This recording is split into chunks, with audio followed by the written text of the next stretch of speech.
Bismillahirrahmanirrahim.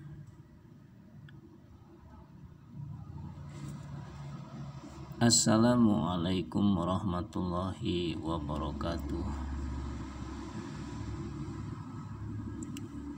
Innal hamdalillah nahmaduhu wa nasta'inuhu wa nastaghfiruh wa na'udzu billahi min syururi anfusina wa sayyiati a'malina.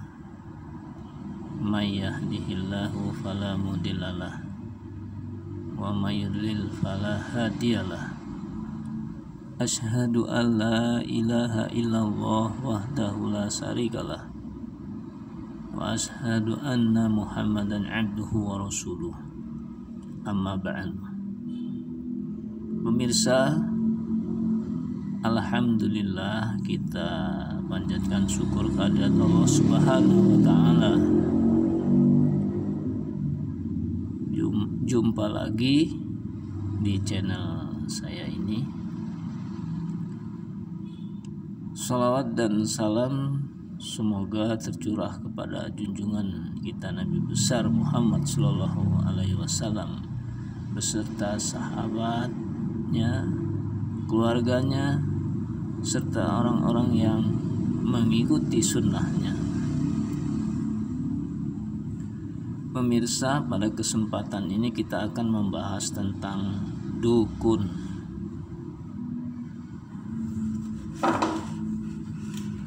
Jadi istilah dukun ini ya sekarang sudah mengalami pelebaran makna, sudah meluas maknanya ya, seperti dukun rambut, dukun jam, dan semacamnya.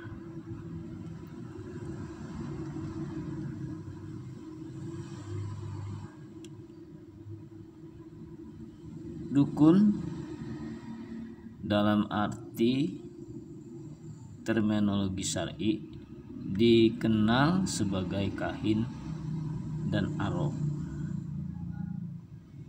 Namun dewasa ini istilah dukun mengalami penghalusan makna. Mereka biasa disebut paranormal. Jadi istilah kerennya sekarang ini dukun itu paranormal. Walaupun istilah dukun itu masih eksis,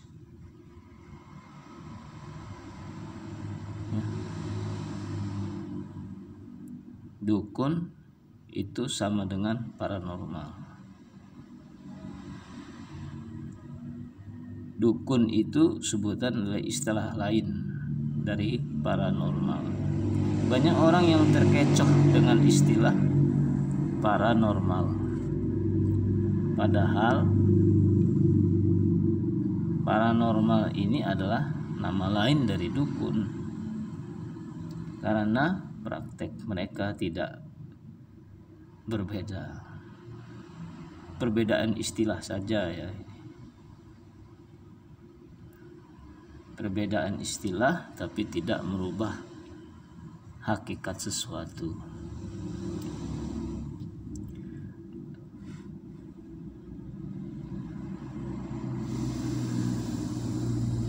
Definisi arraf dan kahin. Al-Baghawi dalam Syarhus Sunnah jilid 12 halaman 182 berkata, kahin adalah orang yang menginformasikan perkara yang akan terjadi di masa mendatang.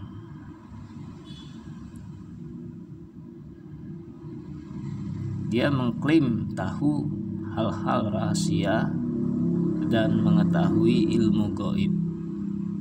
Dahulu pada bangsa Arab terdapat para dukun yang mengklaim tahu perkara gaib atau mengklaim menguasai raja jin dan kodam yang menginformasikan kabar-kabar kepadanya. Dan ada pula yang mengklaim mengetahui sesuatu perkara karena mendapat ilham. Sedangkan arraf yaitu orang yang mengklaim mengetahui sesuatu dengan isyarat-isyarat untuk menunjukkan tempat sesuatu tersebut, seperti menunjukkan siapa pencurinya, menunjukkan tempat barang yang hilang, menunjukkan siapa yang berzina dan dengan seorang wanita atau semacamnya. Ada yang berpendapat bahwa tukang nujum adalah kahin. Imam Nawawi dalam Syarah Muslim berkata, Al-Qadi Iyad berkata, khinanah atau perdukunan. Jadi khinanah ini istilah lain dari perdukunan. Pada bangsa Arab ada 3 macam. Jadi perdukunan pada bangsa Arab ini ada 3 macam.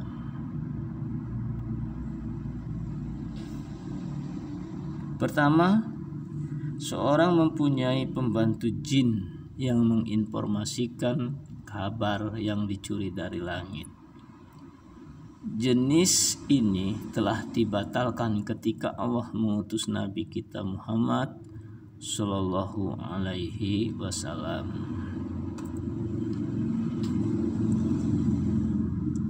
Kedua, menginformasikan sesuatu yang terjadi atau sesuatu yang ada di berbagai penjuru bumi dan sesuatu yang rahasia, baik yang jauh ataupun dekat. Ketiga, tukang nujum. Allah menciptakan pada jenis ini seseorang yang memiliki kekuatan yang menakjubkan, tetapi kedustaannya lebih dominan. Termasuk dalam jenis ini yaitu arrafah, dan pelakunya dinamakan arraf. Arraf inilah yang mengklaim mengetahui sesuatu dengan isyarat-isyarat untuk menunjukkan sesuatu hal. Ketiga macam khinanah atau perdukunannya. 3 macam perdukunan ini saling mendukung dalam metodenya, yaitu dengan menggertak burung, memukul dengan tongkat, perbintangan, dan dengan sarana-sarana yang sudah menjadi adat istiadat. Semua jenis ini dinamakan khinanah atau perdukunan ya maksudnya. Dan semuanya didustakan oleh syariat, dan syariat juga melarang membenarkan kabar mereka dan mendatanginya. Ibnu Taimiyah berkata, arraf adalah sebutan untuk kahin, ahli nujum, ramal atau peramal dengan media goresan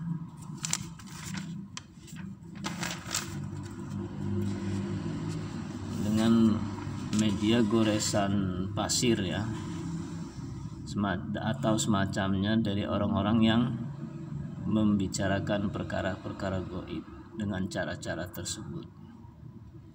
Ini bisa kita lihat di Majmu' Fatawa jilid 35 halaman 173. Syekh Sholeh bin Abdul Aziz Al-Syekh dalam syarah kitab Tauhid, Syekh Muhammad bin Abdul Wahab pada bab dukun, peramal dan semacamnya merajihkan pendapat Syekhul Islam ini. Sumber ilmu perdukunan ya.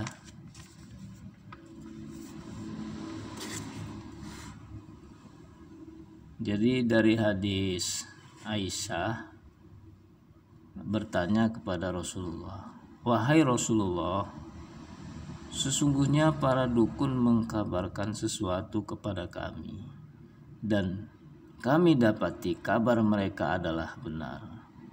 Beliau menjawab, kabar yang benar itu hasil curian jin. lalu dibisikkan di telinga para sekutu mereka, para dukun. Lantas mereka menambah-nambahi 100 kedustaan. Hadis riwayat Muslim nomor 2228. Anehnya, mayoritas orang sangat percaya kepada para dukun tersebut, padahal para dukun itu lebih banyak dustanya. Syekh Muhammad bin Abdul Wahab berkata, manusia lebih cenderung menerima kebatilan. Bagaimana mereka lebih percaya kepada suatu kebenaran yang dilontarkan para dukun tersebut tanpa memperhitungkan 100 kebohongannya. Satu kebenaran tapi dibumbu-bumbui dengan 100 kebohongan. Maksudnya begitu ya. Jadi kita harus hati-hati ya dengan praktek-praktek perdukunan yang mengandung syirik tentunya. Syekh Ibnu Utsaimin mengomentari ucapan beliau benar, kata Syekh Ibnu Utsaimin ya. Ucapan beliau benar. Tetapi ini bukan sifat umumnya manusia, namun merupakan sifat orang-orang yang bodoh dan pandir. Jadi dikomentarin sama Syekh Ibnu Utsaimin bahwa kecenderungan manusia untuk menerima kebatilan itu hanyalah sifat dari orang-orang yang bodoh dan pandir.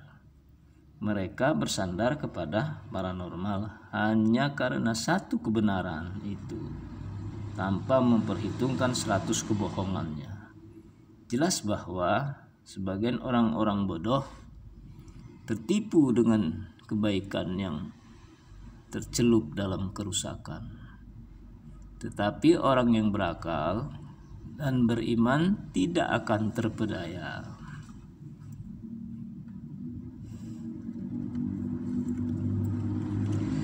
Sekarang kita lanjutkan ke hukum perdukunan. Perdukunan atau istilah lain paranormal ya, memiliki kesamaan dengan sihir. Pada waktu yang lalu kita sudah membahas tentang sihir ya, secara garis besar. Jadi dukun ini memiliki kesamaannya dengan sihir karena keduanya memakai jasa jin, dan mempergunakan jasa jin adalah bentuk kekufuran dan kesyirikan besar, sebab diharamkan mempergunakan jasa jin dalam masalah seperti ini, dikarenakan penggunaan jasa mereka harus dengan melakukan sesuatu bentuk ibadah kepada para jin tersebut. Misalnya menyembelih hewan ya,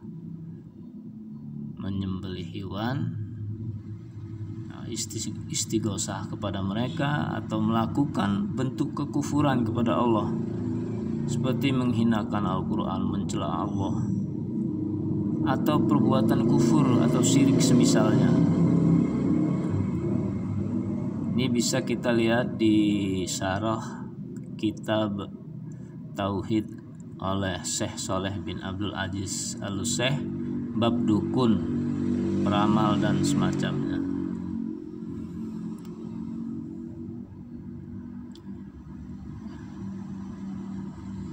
Di dalam hadis disebutkan, barang siapa yang mendatangi dukun dan penyihir lalu membenarkannya, maka sungguh dia telah kafir kepada wahyu yang diturunkan kepada Muhammad.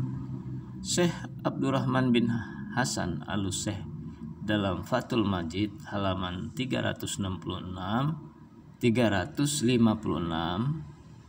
berkata, hadis ini menunjukkan kekafiran dukun dan penyihir karena keduanya mengklaim tahu ilmu gaib, dan klaim semacam ini adalah kufur dan orang yang membenarkan keduanya, meyakini dan rela juga dihukum kafir. Syekh Hafiz Al-Hakami dalam Mukhtasar Al-Ma'arijul Qabul halaman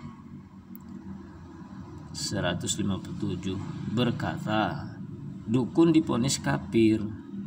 Dia temannya setan. Setan tidak akan membisikkan sesuatu kepadanya kecuali dukun itu harus loyal kepadanya.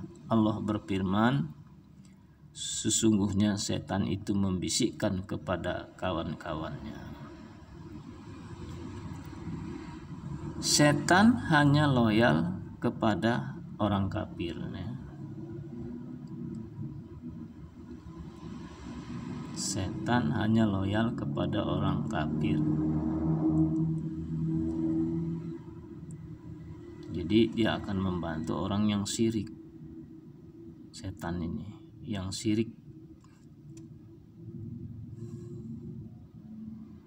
Dalam firman Allah disebutkan, sesungguhnya setan itu membisikkan kepada kawan-kawannya. Quran surat Al-An'am ayat 121.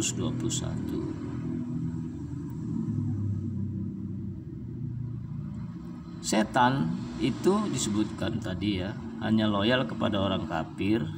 Sebaiknya mereka juga loyal kepada setan.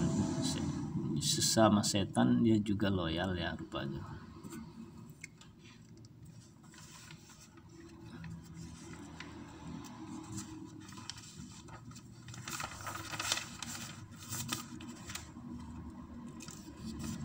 Di antara mereka ada yang diberi petunjuk sehingga masuk Islam.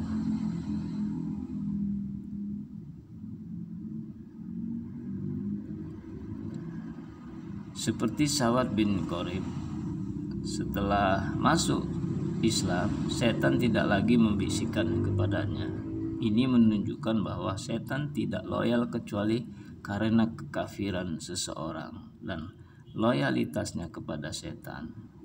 Selain itu, dukun juga menyerupai sifat-sifat Allah yang menandinginya dalam rububiyahnya Allah, karena mereka mengklaim tahu ilmu gaib, padahal ilmu gaib itu hanya Allah lah yang mengetahuinya. Jika praktek mereka sama dengan sihir, maka hukuman bagi mereka menurut pendapat yang rajih adalah ini dibunuh ya.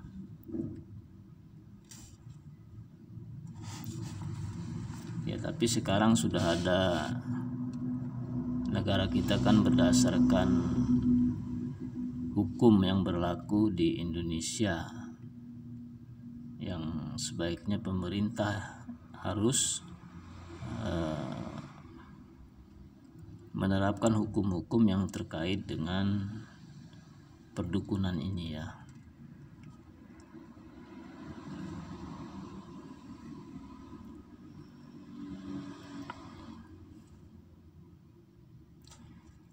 Pemirsa, demikianlah beberapa hal yang terkait dengan perdukunan.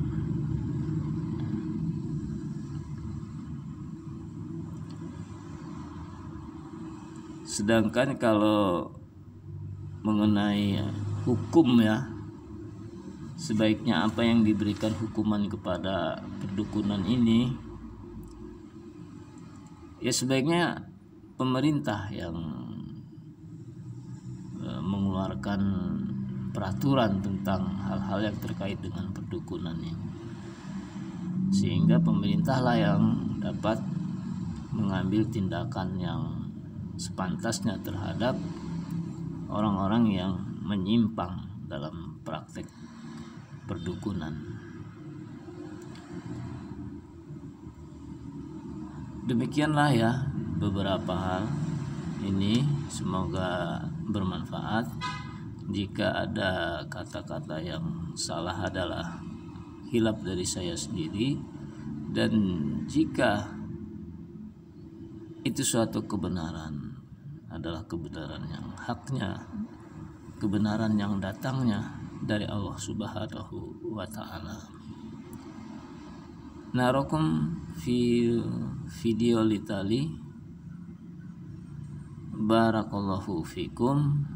Wassalamualaikum warahmatullahi wabarakatuh.